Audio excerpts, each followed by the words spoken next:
Okay, so the safe house is going on. Yeah. Grub Ellis, whatever you were calling it that day, you were doing that too. Yeah. You're pregnant with your second child. Yeah.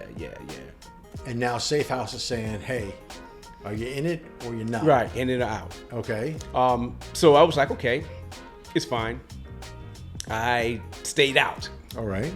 But within that period of time, this guy calls me. I remember like it was yesterday. This guy calls me and he says, didn't you write Pretty Memories? I'm like, yeah. He was like, you know what's on the radio right now? But it didn't have nothing to do with these guys. Okay. Right? So you wrote a song? Yeah, I wrote a song for Mary J. Blige off her second album. Oh, So, but I'm saying, within that period of time, me and Mary had always look connected. Look at these little nuggets that you just, oh, by the way, Mary You know what J. it is? Blige. Yeah. All right. Come on now. Yeah, so it was really cool. Okay. It was really cool.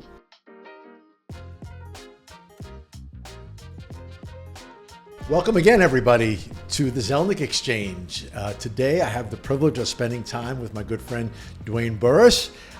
Duane and I met via Bob Knackle at his one of his map room events, and we'll talk about that along the way. But let me give you a quick check on Duane. Duane Burress is the owner of DB Landxpert LLC. That's with an X, not an EX. A service and consulting company that provides land and air rights data to support clients' needs.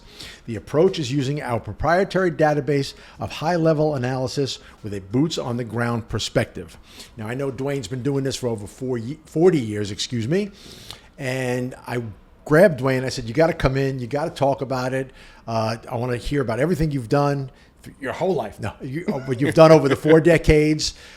Spend some time with you and hear your story. I read your bio. It's great. It tells a story, but I want you to speak to it. So, okay. Duane Burress, welcome to the Zelnik Exchange. How you doing? What's going on? How you doing, Cory? I'm well, thank you.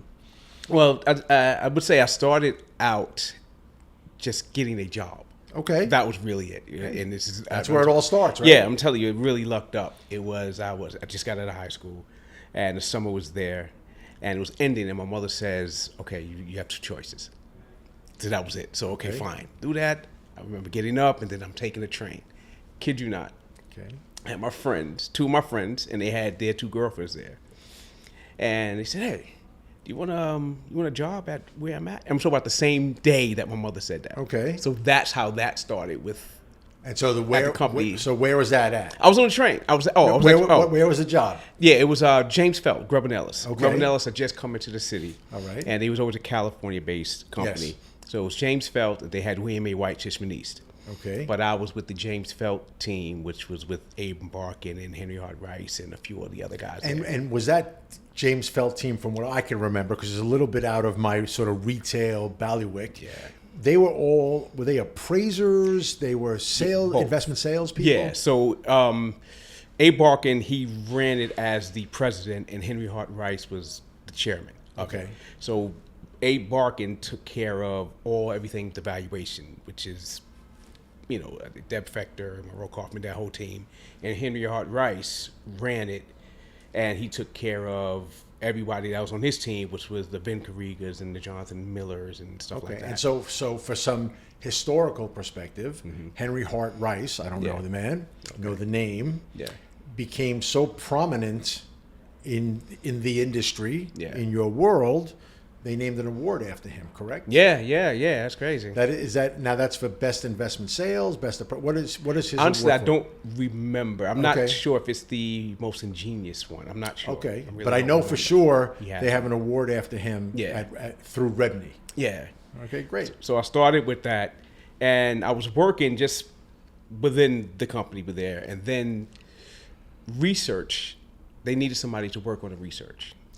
Okay, so that's how that started. And that was because someone who was there, who actually another appraiser who is now an appraiser and a prominent appraiser now, worked that research section. And I just took over where she left off. All right. So that's how it started with You're allowed to name drop. Oh, okay, all right. So Sharon Locatel. You know what I mean? What's her name? Sharon Locatel. All right, wonderful. She I took over her spot. So that was at least for 5 years. And then James Felt moved and left to Brown Harris Stevens. Okay. I'm thinking that's the company they left to. All right. And then I started working with Robert Von Aiken, which is weird, right? Because Robert Nellis picked up, James Felt and William A. White just released, but they both had appraisal teams for the same company in the same building, just one floor apart. Right. So I just knew him as Mr. Von Aiken, so I started working with him. So let's take a half a step back. I'm not going to throw you. I don't want to throw you off, but I'm going to take a half a step back. Yeah. You're born in Manhattan, raised in the Bronx. Yeah. Okay. Are you're coming out of high school or college? High school. You coming college out? while I was in with the James Felt. Okay, so you were working and going to school. So where'd you go to high school? G-Dubs. George Washington, and I went to BCC. Oh, George Washington High School there in Washington Heights. You got to talk to the people. I know the slang. I don't know if everybody else does. George Washington High School. Okay. That's up in Washington Heights, about 190s and okay, BCC. So you're hungry, maybe a little restless, or maybe mama's a little restless and says, get this job. You get this job, right. And you're going to school at night. Yes, go to school at night. Didn't complete it officially. Because truthfully, my whole purpose was to just get money in my pocket. Okay. In our community, right? And I'm, being honest. Please, that's why we're here. So you have to, if you're walking down the street and you get stopped. Okay. If you have money in your pocket, you have to be able to show. At least back then. Okay. Where did you get this money from? So you had to have a pay stub. That's how it really was. Really? Yeah. Okay. So that was, one part of it. That's just something else. Sure. But my whole thing was music. I just needed a job. Okay, fine. While I work on this music thing at the same time. Tell us about the music. We could talk appraisal all day long. Tell me about some music. It was a good thing. I was into music for maybe right out of school. Okay. Up until maybe mid-90s when I started to take the real estate part a little more seriously. Okay, come on. I'm not going to let you get away with not talking about the fun stuff. So in a group, in a band, a DJ, what were you? I was, they call it an MC. I was an MC at the time. And I connected with a few people. Right. And we just formed a few production companies. Okay. And then we just opened our own studio. So from that, we call it Safe House Studios. Okay. So from that, we just put out our own music. Now, at that time, within that period of time, maybe the first few years, is when I connected with my wife. So it was more of I still had the time to put in, but I was still forming a relationship. My wife, Monica Burress. So it's really funny. So maybe a child, and maybe I think she was pregnant with my second child. Okay. And I get a letter, from my people telling me, hey man, listen, you're not spending enough time here. Because when I was in it, I was. And when you say your people, meaning my people, my safe house people. Okay. So the job thing was one thing. Gotcha. It was just like, okay, I just needed this money so I can say this. Okay, so the safe house is going on. Yeah. Grub Ellis, whatever you were calling it that day, you were doing that too. Yeah. You're pregnant with your second child. Yeah. And now Safe House is saying, hey, are you in it or you're not? Right, in and out. Okay. So I was like, okay, it's fine. I stayed out. All right. But within that period of time, this guy calls me. I remember like it was yesterday. This guy calls me and he says, didn't you write Pretty Memories? And I'm like, yeah. He was like, what's on the radio right now? But it didn't have nothing to do with these guys. Okay. Right? So you wrote a song? Yeah, I wrote a song for Mary J. Blige off her second album. Oh, so, but I'm saying, within that period of time, me and Mary had always connected. Look at these little nuggets that you just, by the way, Mary J. Blige. Yeah. All right. Come on now. Yeah, so it was really cool. It was really cool. So, that happened. Wrote the song, and I remember, it was on the day before Thanksgiving. They played it on the radio because it was just promoting her second album. Okay. And then I get go hang out with my mother and my brother and everybody at my mother's house. And I'm telling them the story. And then they're playing it again. Now, this is before the album even came out. All right. So right then, I'm like, oh, shit. It's okay. I'm sorry. Keep talking. I'm like, oh, shit, okay. Talking. So I asked me, my brother, I need you to come with me real quick. So we went and we met up with the Safe House crew. And they had no idea as well about the song. They didn't know you wrote the song at all? Oh, no, we all wrote, you know what I okay. mean? I literally wrote it, but we were a production team. Gotcha. But we were cool, but in a sense, parted. You know what I mean? So they didn't know about that, that she had the song on her second album.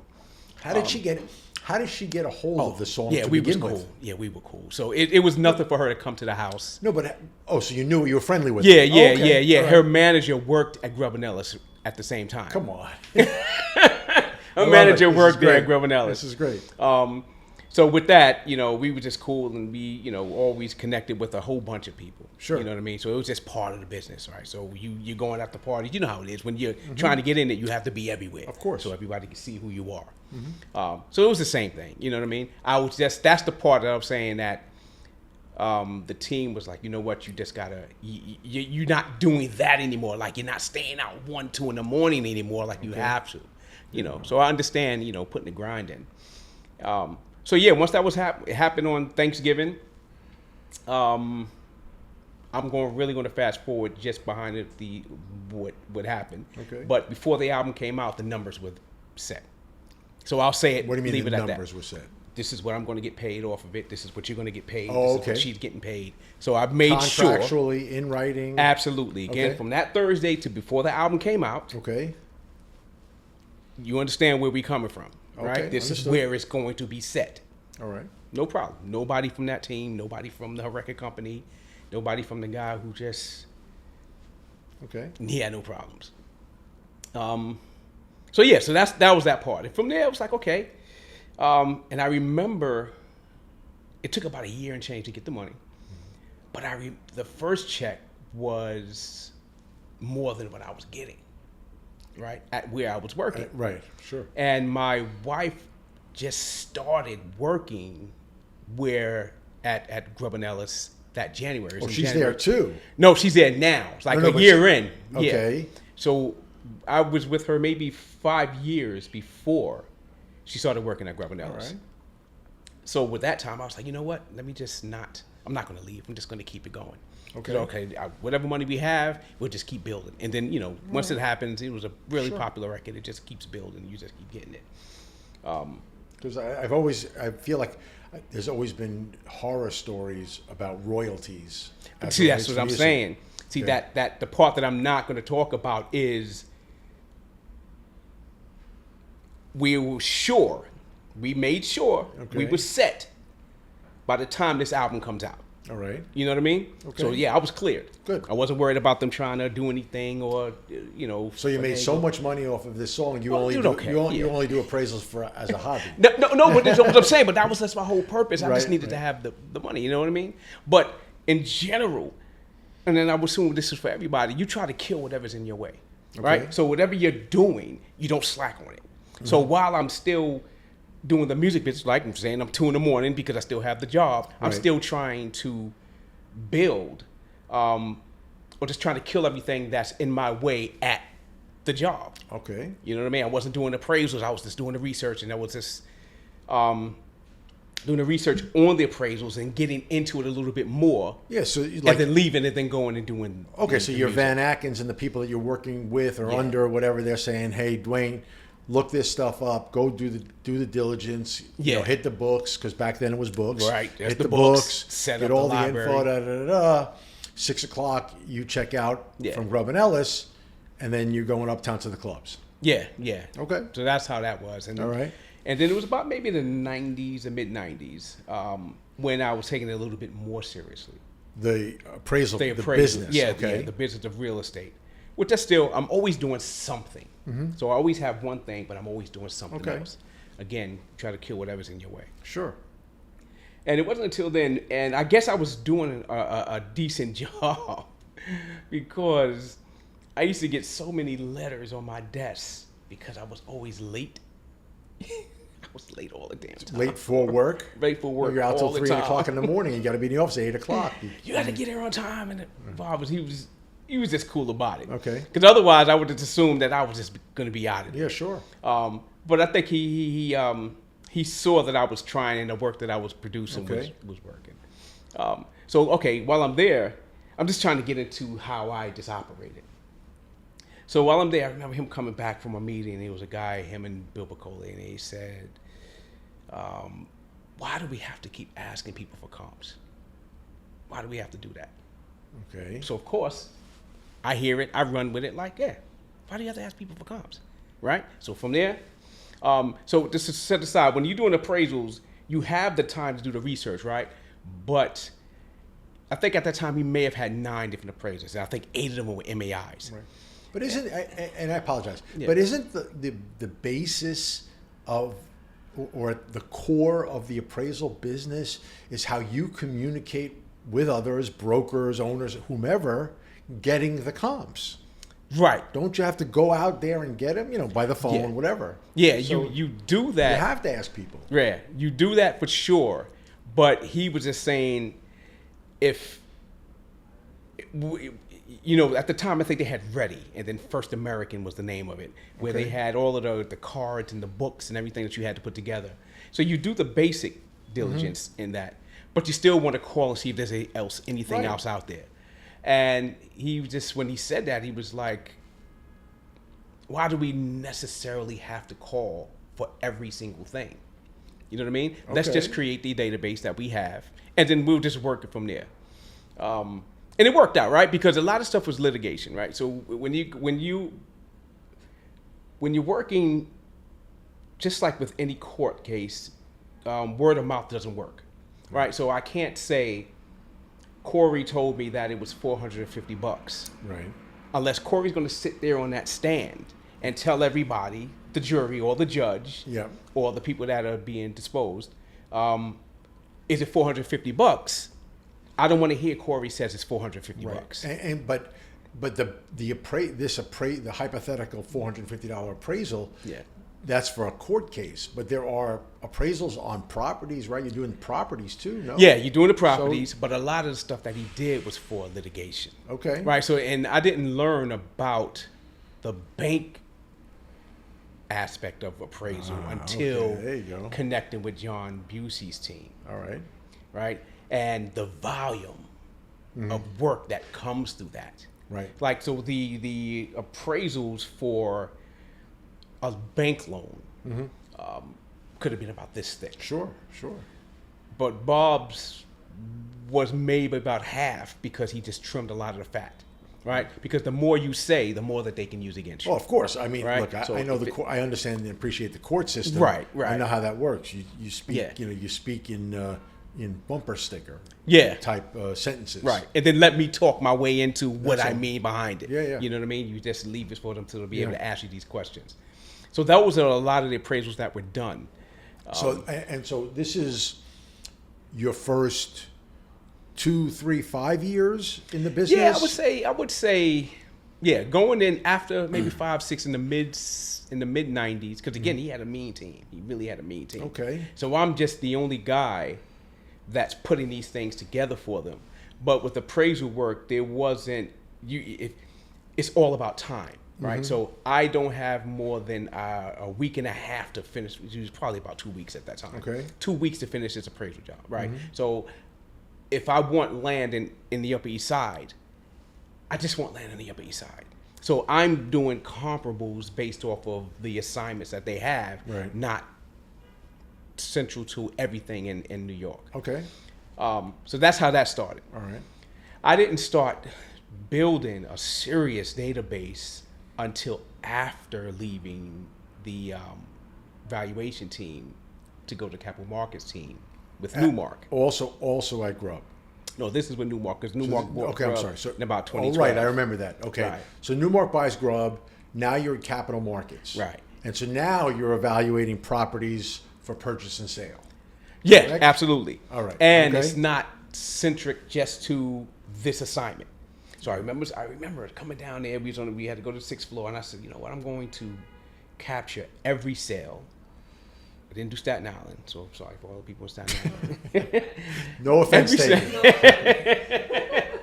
Every sale in New York City, and I had the space and the time to do it, because no one's telling me, hey, Duane, you have to, get this for this job because it's going out in 2 weeks. And so are you now creating the database at Newmark? Yeah, well, the land database. Yeah, because they had so many leasing brokers that they, just like any other, like the firms, they have all of the leases. There's nothing I can do with that. But so it's just land? It has nothing to do with buildings on the land? Or? At that time, remember CoStar came in like 90s, right? Okay. Then you had Real Capital Analytics, and you had all of these other third parties subscribing information. Yeah, software. Whatever. I call them all software programs. Yeah, that was putting out the basic stuff. Okay.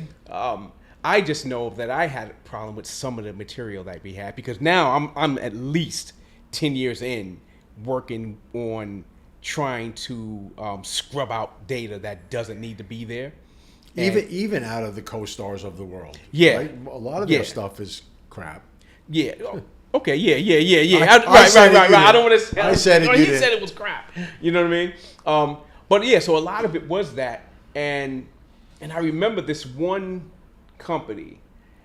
They were talking about it was getting comps from this one company, not a brokerage firm or anything. From and it was an Upper East Side property, and they were using comparables in Jersey, Long Island City, and Brooklyn for an Upper East Side.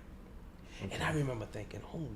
But how does something like that even hold water? That's what I'm saying. So, but this is what everybody else is using. Okay. So of course with that, I'm looking at it like, no, I'm not. That doesn't make sense for me. Mm-hmm. So again, trying to kill everything. It's in front of me. So now I'm just going to weed everything out. All right. So when I pulled everything from all of these resources, I just weeded out everything. So I only dealt with arm's length. I was knowledgeable about what was going on because I had to know what was going on in the market. But when you have maybe about 2,000 sales, and then when you weed them all out, and it takes a little bit of time, then you come up with 500 that are real deals. Yeah, sure. Then it's like, holy shit. So all of this other stuff is just fluff. Again, I'm trying to kill everything that's in front of me. So that was my focus when I was doing the land across the city. Okay. Was just to weed them out. So everything now when I see, if it's not something that is arm's length, I don't want to deal with it. Okay. You know what I mean? If it's not arm's length, whatever. I'll know about it, but I don't want to deal with it. So that became the database that I had, that I worked with Newmark. And this is you calling, you digging, you reading, you whatever. Yeah, like I'm going in. And making, basically creating the database at Newmark under your land category. Yeah. So, and going back into what I was talking about with the music, so now it's no problem for me now to work on it 13, 14 hours because now I'm doing something that I want to create. Okay. You know what I mean? But by the time you're at Newmark, you're no longer in the music business, are you? No. I'm just it's long gone. Yeah. You're just collecting checks. Yeah. Right? It's not crazy, you know what I mean? That's all right. Yeah, but yeah, that's just the point. Never anything wrong with collecting a check. Yeah.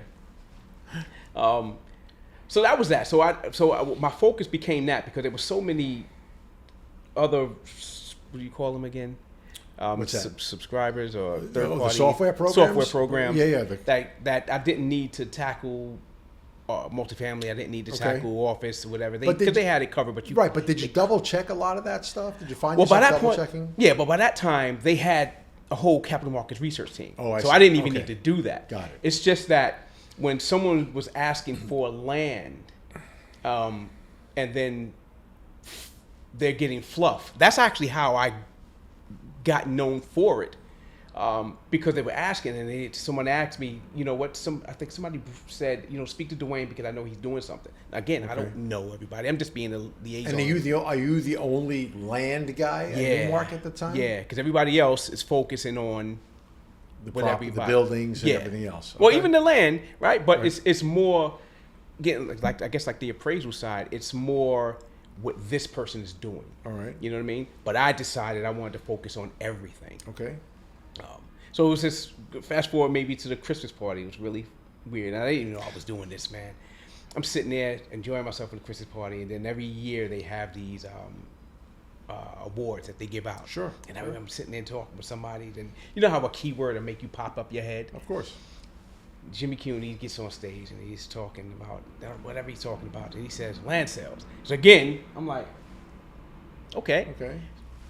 And I didn't realize the impact I had on the team there until I got the Employee of the Year award based off of everything that I was doing. Good for you. With the land, that was kind of cool. No, right? It's great. No, look, that was kind of cool. You know, we're in a business, and we're in a business, but a lot of businesses. Yeah. There are not a ton of attaboys. You know, not a lot of people patting you on the back. Not a lot of people telling you good job. And so it's nice. It's really, really nice to have the recognition. So good for you. Yeah, it was really, really cool. So then fast forward to 2017. Now it's the new valuation team that's there. And you're still at Newmark at this point. Yeah, still at Newmark. How many years did you spend there in total? About 5, 6. Okay. I think they picked them up in 13, 14 maybe. Got it. Maybe it could have been 12. I'm really not sure. But I know by 14 I was already transitioning to the capital markets team. Got it. And only me and Bob was the one that left. Mm-hmm. Everybody else stayed there with the evaluation team, and he just pulled me and Bob to the capital markets. But it was separate. Like, Bob didn't even know. Again, I'm working with Bob all of these years. Right. Bob he was like, you know what, I just want to do brokerage. I just want to broker. I don't want to do evaluations anymore. So I remember, and I came down there, Bob he's really animated. And he was like, holy, you know what I mean? What are you doing here? And I was like, well, Jimmy just pulled me here. Because he was like, okay, you can work with the team. Okay. And he was like, you know, it was really cool. Like, it was really, really cool. Good. And again, I didn't expect anything different because I react the same way to him, right? Yeah. I had one interaction, career-wise, my career, his career. One interaction with him, where he did a fair market valuation on a lease. This has to go back. Got to go back 15 years at this point, maybe more. Yeah, that's okay. That's some background music. You know? That he did a valuation for New York Sports Club. Okay. They were a tenant, and there was a fair market arbitration clause in one of their leases, and that's how I came to know him. Okay. That was the only way I came to know him. That was our only interaction. He was very nice, lovely guy, and really that was about it. Really stoic, and he's serious with the stand. I heard he had a nickname was Iceman. Oh yeah? Yeah. It's really cool. He's a good all kidding aside, the man knew his shit. Yeah, and that's what knows his shit. He knows his stuff. Right. He knows his stuff, and that's when I'm saying like he's the mentor, meaning not just that I worked for him. You want to get it right. Again, if you're trying to kill everything for it, so you can do it for him the same way that you want to do it for yourself. Good. And just putting something out there wasn't just good enough. It had to be something that he can take back. All right, good. And support. Good. So it got to the point where I started doing some of the appraisals. He was working with me. My writing was just like, my writing for the songs is fine, but writing for appraisals it was way different. Sure. You know what I mean? Especially when you're writing it and they have this language that you have to say. You just can't, you just have to put it a certain way. So he looked for a few of them. I wrote a few of them up, and then it was like, okay, so promo work, okay, fine. Doing anything with land, fine. Doing get it together. So that's when I was saying I did about 2 dozen of appraisal jobs. All right. And again, I'm not an appraiser, but it was a great experience. So if he's gonna ask me, then I'm gonna try to do a good job with it. It's the only way to do things. It's the only way, but not it's not everybody's way, but it's the only way. Okay. Right. So that's how I got into that, and all of that stuff built me. Okay. You know what I mean? So whenever I see something, I try to tackle it that way. But obviously, you can't get it right all the time. Otherwise, there'll be one person who makes the decision for everybody. Of course. So yeah, you can, you make the mistakes. I just made one recently. But that's how you always learn, right? That's the best way to learn. We always learn when we're young. Yeah. And you still learn today. Yeah. You can go. You gotta make mistakes to learn. And hopefully you're working with a mentor or somebody that walks you through the mistake so you don't make it again. Yeah. And it also, your takeaway from that mistake should be how you do things going forward. You should continue on. Don't shy away from the opportunity to do things where you might make another mistake. Right. Or don't get into your feelings about what is being said about the stuff that you're doing. You know, there's a line in Jerry Maguire, it ain't show friends, it's show business. Right? We're in business, right? I saw the movie, don't remember the line, but that's a cool line. You're in business, and you're going to make mistakes. And if people can't accept that, shame on them. Yeah. And, you know, what did Michael Jordan say? You miss 1,000 shots that you don't take. Yeah. So you got to take the next shot. And and good for you. Good for Absolutely. you. Yeah. So I please, gave it a shot, man. Continue on. So fast forward to the valuation team, and then all of a sudden COVID hits and we split. And the world changes. Yeah, the world changes right there. And so from that point, it was like, okay. And again, I was comfortable for a minute, you know, and then all of a sudden, you know, I'm unemployed, so now I'm, you know, getting. So you were cut because of COVID. The company. Yeah, I got cut in two crises. One was 9/11. Okay. Right after that, you know, the market was a certain way. Yes. And for 2 years, okay, I'm still doing whatever it is, but 2 years I'm not there at Grub, and then I get a call in 2003, just before Thanksgiving. Mm-hmm. No, yeah, 2003, just before Thanksgiving, and he calls me and says, "Okay, the fool is gone. Can you come back?"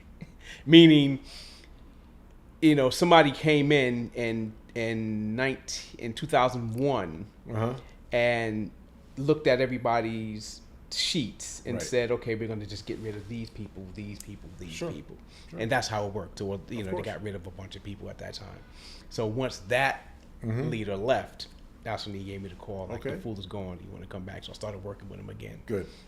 Yeah, it was cool. So that was the first time, and the second time was, and by the time COVID happened, Bob had just retired in February of 2019, at least from the Newmark team. All right. So here we are. It's 2020, 2021. Yeah. All right. And I'm sitting. Yeah. So I'm sitting there. Just again, I can try to just relax, but I'm thinking, what is the next move, right? So I don't have that much time, but I have some time. Trying to think what the next move is, and I decided, you know what? Let me just give it a shot, and I just recreated everything that I literally recreated, because I didn't want to say that I was taking anything from anyone, and it's pretty much public information anyway. So I literally took about a year and change to recreate everything for the cities. When you and say I decided so recreate the database I had going back. Okay, so now is this Landxpert now? Yes, now it's Landxpert. Even before I changed the name, it was, let me do this and recreate it based off of the going back that far and anything after 2020. Okay. So that was the basis of my doing this. And this is now how it gets into the Bob Knackle. So now I'm sitting there and I have my database together. It's like, okay, now I have to market it. At least call people, figure it out. I'm reading an article and I see Bob Knackle. Now, Knackle was, there's two people that I never knew, but always had me wondering what they were like based off of everything that I've ever read about them. Sure. Knackle and Barnett. They always intrigued me. Okay. Right? So we can have all of this stuff. So Bob Knackle, I always talk about, he's a friend of mine. We talk about him. But Barnett means Gary Barnett. Yeah. I just like the way he operated. Right. Well, I gotta explain to the audience. Right. You throw in a Barnett, I get it. Right. We'll let everybody know. But Gary Barnett, one of the most prolific developers here in New York City. Absolutely. So he always intrigued me just by the way that he operated, and then if I'm following Land, so of course I have to follow him, and I saw how he progressed going forward. So that's just one thing. But the other way was with Knackle, with Bob Knackle of BKREA, it was the information that he had was always good information. So a lot of his reports went into the appraisal reports outside of the company's reports. You know what I mean? It's just it's just what it was. So I was reading an article. I was sitting there actually waiting for my wife to come down from work, and I was reading the article, and I said, you know what? Let me just give him a call. Okay. No, I sent him an email. All right. And a list of some comps to say, this is what I do. He called me back like in less than a couple of minutes. And then we just talked and we set up that way. So that's how me and Bob connected. That was in 2021. So by that time, I have already started, like I was just starting DB Landxpert. I just put the name together. I just, got the EIN number and all that other stuff. And now it's time to make these calls. Were you involved with him at all in terms of creating those maps offhand? No. Just curious. Just curious. The funniest thing is, I went to his house, and again, I'm in Harlem, and I'm in a regular size apartment. Okay. Okay. You know how big the map is. Yeah. Right. This freaking map is in his living room. Right. And there's still space around the living room. I remember Bob's the king. I remember thinking, holy shit, this is just his living room. Right. You know how big that map is. That map is. Mm-hmm. He already had it set up. And I was there with one of his colleagues, and it was I was working with that guy, but he had already put all the stuff together. He already put the pipeline together. Right. And it was just to add on the comps maybe that I had. Okay. And it was just a regular interaction. So it seems like, look, credit to you for reaching out, right? Yeah. And Bob's a data guy, so you're throwing him numbers that he could use. He loves that. You're a data guy. Yeah. It seems like the two of you have there's a perfect synergy. Yeah, it was. The two of you have. I mean, it's really not a was anymore. It is. Right. It is. And so now as we sort of work our way to where we are today, talk about a little bit how are you and Bob interacting? How does he play into your business? How do you play into his business? Yeah, it's more of the same. Besides the initial, maybe about a year and a half, it was a project that we worked on. So that project happened. So now it's more of the maintenance stage.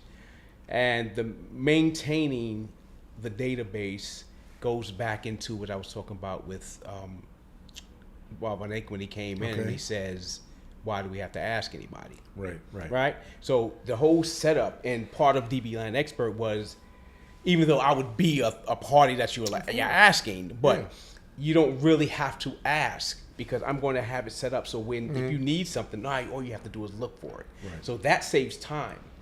And part of my pitch was always the time that it saves for somebody that you're going to pay. Got it. To do the same work, because they're not going to do that work. Because I'm asking for a fraction of, if you were paying me that, it would be way more than the fees that I'm charging for that. But someone's still paying you something, right? We're still someone's still paying you something. Oh yeah, listen. I don't know if you saw, but my LinkedIn post is like, you never do anything for free. If you're good at it, never do it for free. That's the Batman thing. All right.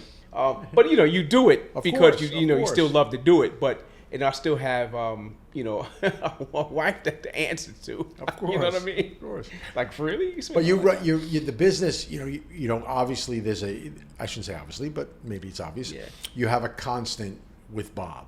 Yeah, right? And the team. Him and his team. Because I know for me personally, I would say a minimum of 3 times a week, I'm on the phone with someone from BKREA, giving retail valuations, retail comps, retail opinions for projects that they're putting together. So I'd imagine you have some similar type stuff.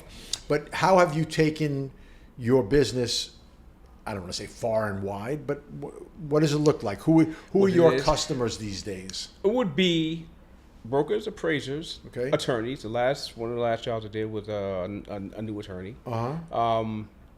Developers of both land and air. You have a relationship with Barnett at this point? No, I don't know that guy.